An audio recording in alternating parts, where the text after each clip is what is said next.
Meu nome é Ezequiel, e essa história que vou contar aconteceu em fevereiro de 1998, numa pequena cidade do interior de Pernambuco chamada Serra Azul. Eu tinha 28 anos na época, uma idade em que a gente acha que já viu de tudo, mas que logo se prova insuficiente diante do desconhecido. Trabalhava como entregador de leite, uma rotina simples que me levava a acordar antes do sol nascer, pegar minha velha caminhonete e percorrer as estradas de terra que cortavam os sítios isolados da região. Era um trabalho solitário, mas eu gostava da quietude daquelas manhãs escuras, do cheiro de orvalho misturado com o pó seco da estrada, do som distante dos galos que anunciavam o dia que ainda estava por vir. Naquela noite específica, no entanto, algo estava diferente.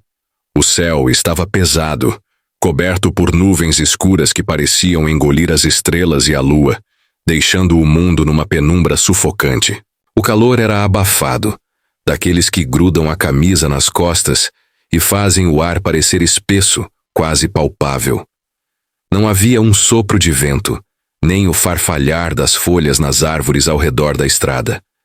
Era como se a natureza inteira estivesse prendendo o fôlego, esperando algo que eu, na minha ingenuidade, ainda não podia prever. O único som que quebrava aquele silêncio opressivo era o ronco cansado do motor da minha caminhonete e o barulho das rodas levantando nuvens de poeira avermelhada na estrada de chão batido. Primeiro sinaleram por volta de 13h40 da manhã, quando passei por um ponto que sempre me causava um leve desconforto, embora eu nunca admitisse isso em voz alta. Uma antiga capelinha abandonada à beira da estrada, conhecida entre os mais velhos como a Capela do Santo Perdido. Era uma construção pequena, de taipa, com paredes tortas e uma cruz de madeira quebrada que pendia de um lado, como se o tempo e o descaso a tivessem condenado ao esquecimento. Meus avós, gente simples e cheia de histórias, sempre me alertaram sobre aquele lugar. Diziam que era amaldiçoado, que ali morava um peso espiritual que ninguém conseguia explicar.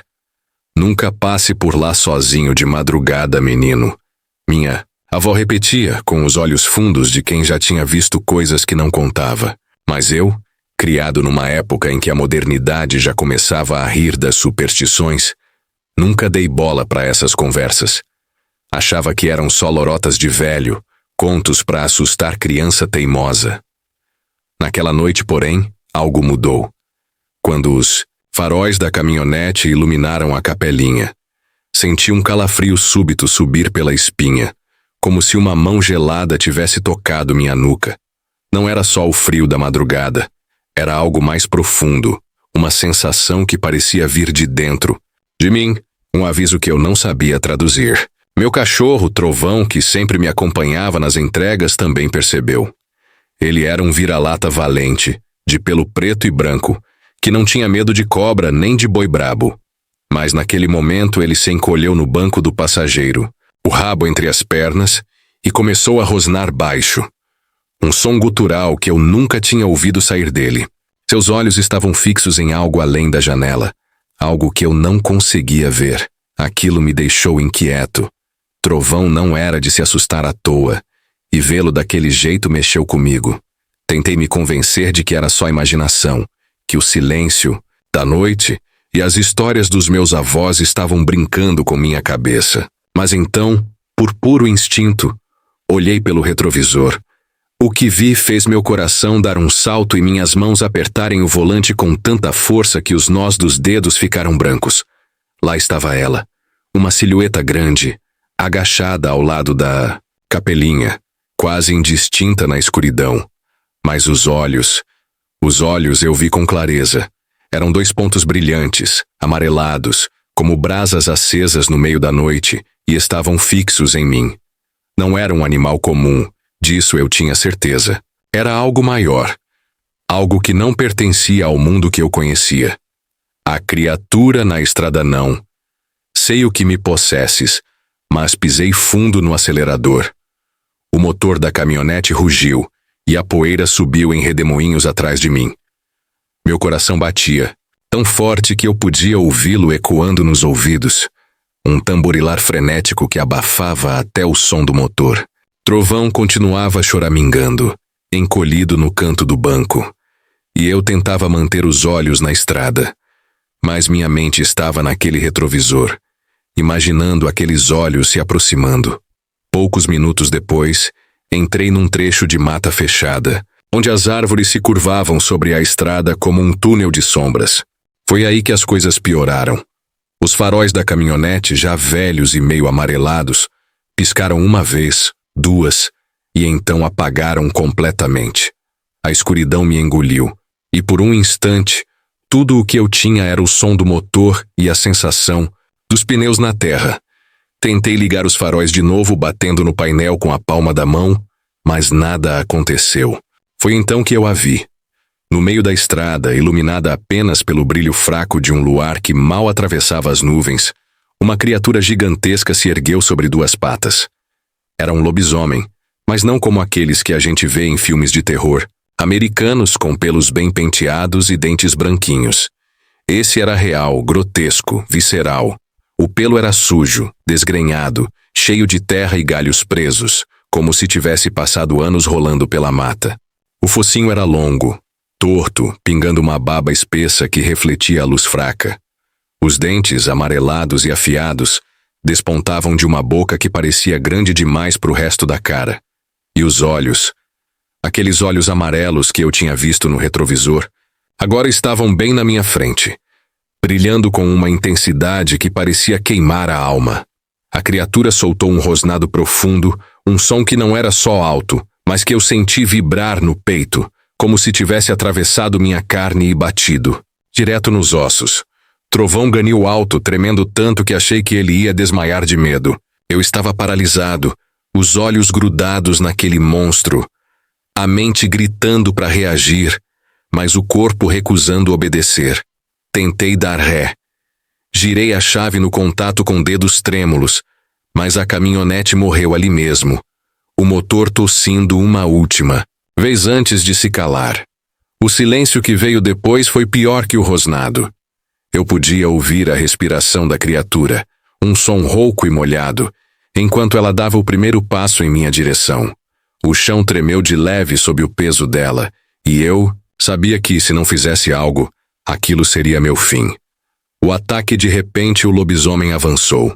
Não foi um movimento lento, como eu imaginava que um bicho daquele tamanho faria. Foi uma disparada, um borrão de pelos e garras que veio na minha direção com uma velocidade assustadora. O barulho das patas batendo na terra era ensurdecedor, um ritmo de morte que ecoava na noite. Eu finalmente consegui girar a chave de novo. E, por algum milagre, o motor pegou. Pisei fundo no acelerador. Os pneus derraparam na terra seca, e a caminhonete deu um solavanco para frente. Quando passei por ele, senti o impacto. Foi como se um tronco tivesse batido na lateral do carro.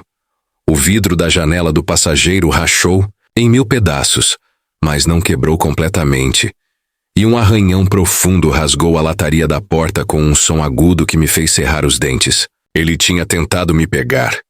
Pelo canto do olho, vi uma garra enorme, cheia de unhas pretas e curvas, passar a poucos centímetros do vidro. Se eu tivesse hesitado mais um segundo, aquilo teria me arrancado do banco. Corri pela estrada como um louco, o pé cravado no acelerador, as mãos suadas escorregando no volante. Não olhei para trás, mas não precisava. Eu sentia aqueles olhos me seguindo, perfurando a escuridão como se a criatura soubesse que eu ainda estava ao alcance dela.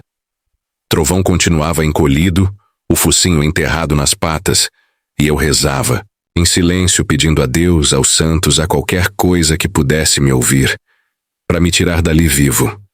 Só parei quando cheguei à cidade. O sol ainda não tinha nascido, mas as luzes das primeiras casas de Serra Azul brilhavam como um farol de salvação. Estacionei a caminhonete na frente do armazém do seu Zé, o dono do leite que eu entregava, e fiquei lá, ofegante, encarando o volante, tentando entender o que tinha acabado de acontecer. Minhas mãos tremiam tanto que eu mal conseguia segurar o maço de cigarros que peguei no bolso para tentar me acalmar. As consequências. Na manhã seguinte, quando o sol já estava alto e o calor voltava a castigar a terra seca, voltei à estrada com alguns amigos. Levei o Carlão, um sujeito grandalhão que trabalhava na roça e não tinha medo de nada, e o Nego, um mecânico esperto que sabia consertar qualquer coisa. Queria que eles vissem com os próprios olhos, porque eu sabia que ninguém ia acreditar na minha história sem provas. Quando chegamos ao trecho da mata, o ar ainda parecia pesado, como se a noite tivesse deixado um rastro de algo errado. Encontramos marcas enormes no chão, pegadas fundas com 4 dedos longos e garras que afundavam na terra endurecida. Eram maiores que a mão de qualquer homem, maiores até que as patas de um boi. Na lataria da caminhonete, os arranhões estavam lá, fundos e irregulares, como se algo tivesse tentado rasgar o metal com as mãos. O vidro rachado parecia uma teia de aranha, e o Nego ficou olhando para aquilo tudo, coçando a cabeça sem saber o que dizer. Foi então que o seu Joaquim apareceu. Ele era um velho conhecido na cidade, um homem magro e encurvado, de pele curtida pelo sol, que vivia contando histórias que ninguém sabia se eram verdade ou invenção. Ele tinha passado por ali a pé, voltando de um sítio vizinho, e parou para ver o que a gente estava fazendo. Quando viu as marcas e a caminhonete, ele não disse nada por um tempo. Só ficou olhando com uma expressão que misturava tristeza e resignação. Depois falou baixo, quase num sussurro. Eu avisei, Ezequiel.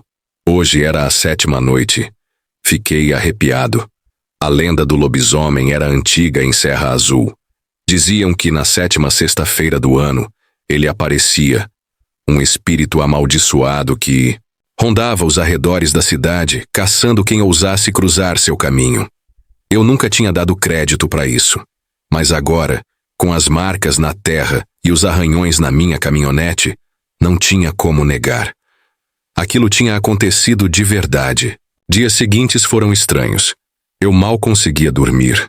Acordava no meio da noite com o som daquele rosnado ecoando na cabeça. Trovão ficou arredio.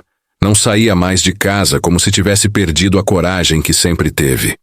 As pessoas na cidade começaram a cochichar sobre o que eu contei, alguns rindo, outros me olhando com um respeito meio temeroso. Mas ninguém, nem eu mesmo, conseguia explicar o que tinha visto. O legado daquela noite, desde aquela madrugada. Nunca mais passei pela estrada velha de madrugada. Troquei meu roteiro de entregas. Pedi pro seu Zé me mandar para outra rota. E ele, que conhecia as histórias da região, não fez perguntas. A caminhonete ficou com os arranhões por anos. Uma lembrança que eu não podia apagar. Mesmo depois de mandar consertar o vidro e pintar a lataria. Toda vez que eu olhava para ela, sentia um frio na espinha. Como se aqueles olhos amarelos ainda estivessem me observando de algum canto escuro. Até hoje, quando penso naquela noite, o medo volta. Não é só o medo do lobisomem, mas de algo maior, de um mundo que eu não entendo, cheio de coisas que a gente prefere fingir que não existem. Às vezes, sentado na varanda da minha casa, olhando para as estrelas que brilham sobre Serra Azul, me pergunto se ele ainda está lá, esperando na estrada, velha, com aqueles olhos brilhando no escuro. E toda vez que ouço um barulho estranho na noite, meu coração acelera, e eu olho para o canto onde Trovão costumava dormir, como se ele pudesse me avisar de novo. Aquela foi a noite em que eu descobri que as histórias dos velhos não são só histórias. E desde então aprendi a respeitar o silêncio da madrugada, porque sei que ele pode esconder coisas que nenhum homem está preparado para enfrentar.